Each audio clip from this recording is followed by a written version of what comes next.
Hey everyone, I hope you've had a great week learning from home and you've done some work for mum and you've tried your hardest, okay? It's a big change for all of us, but enough from me. It's been really good talking to you all week. I've really loved it on the phone, so thank you. Okay, we are up to chapter 3, which is called A Deep Voice in the Dark. Let me try that again. A Deep Voice in the Deep Darkness. The time froze as Leo fell through the air.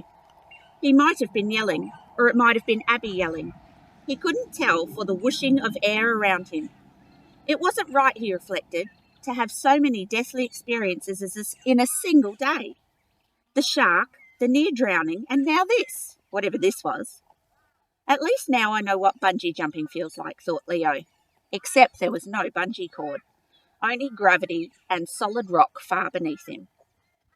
Gravity sucks, he thought, as he plunged downwards, bracing himself for the bone-crunching, life-ending conclusion to his fall. He landed with the sound like a cork being pulled from a bottle.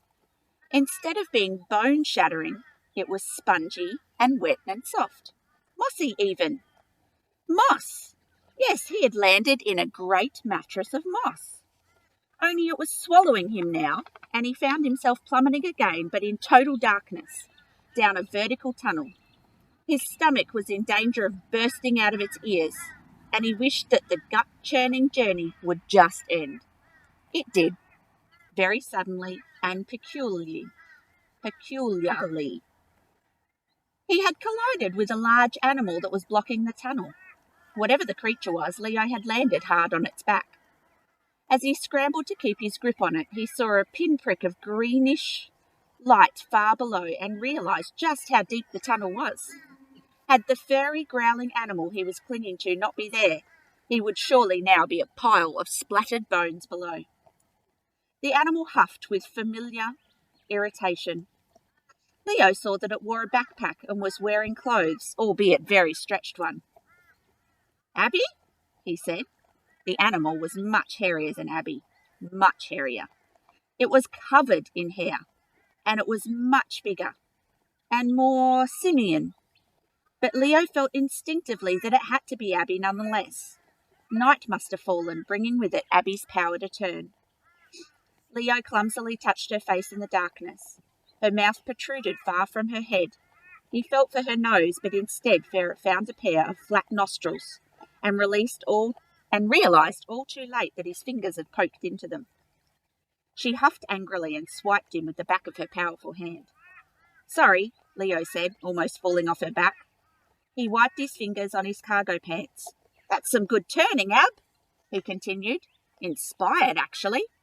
What better way to stop falling than turn into some sort of monkey-type creature? Orangutan? That's it, isn't it? You're an orangutan." She huffed again, and Leo took that as agreement. "Nice teamwork," said Leo, gripping her shoulders tightly and remembering how it had felt just a few days earlier when the situation was reversed, when he had turned into a giant brown bear to carry his turn of family and friends from the collapsing underground caves at Camp Stillbone. That time they had been ascending.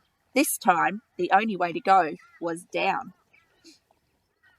"So," said a deep voice, when they reached the bottom of the tunnel some 20 minutes later, "you have made it."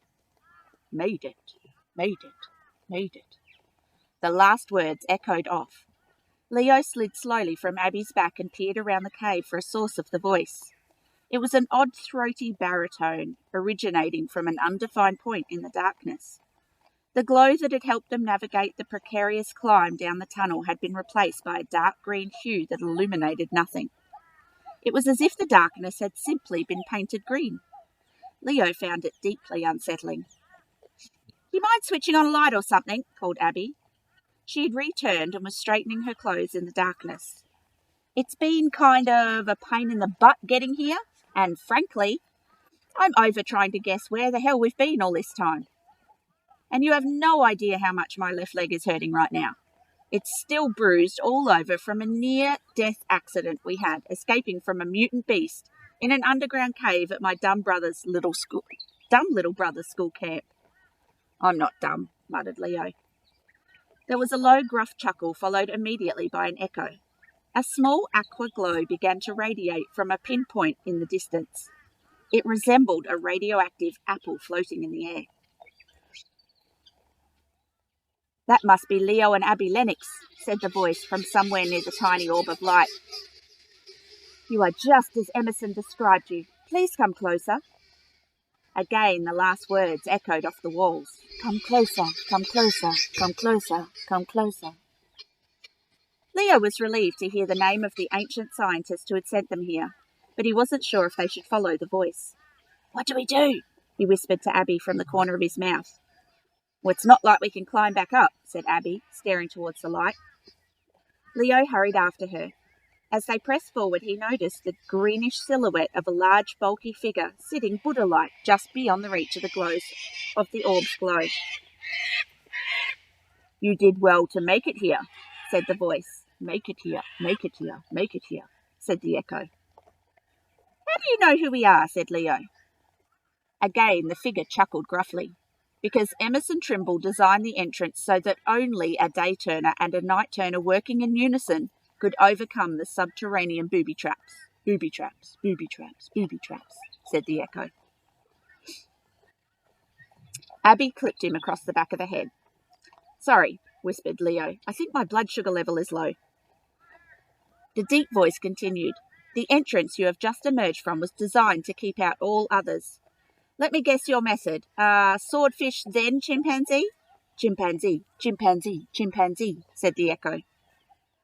"Moray eel and orangutan," said Leo, trying to avoid the feeling of total disorientation that the cavern was having on him. I could see how that could also work. Emerson had a certain meticulous nature when it came to protecting this island from unwanted intruders. Intruders, intruders, intruders," said the echo. "And indeed," said the baritone voice, "things being dire as they are, had it not been you two, we would have had to have terminated you. And I hate cleaning up the mess of dead people, dead people, dead people, dead people," said the echo. Okay, that is the end of chapter 3. Chapter 4 is called Gorillas. And I'll have to show you the spelling of that next time because it's not spelt the same way. Okay, have a great weekend and I will talk to you on Monday.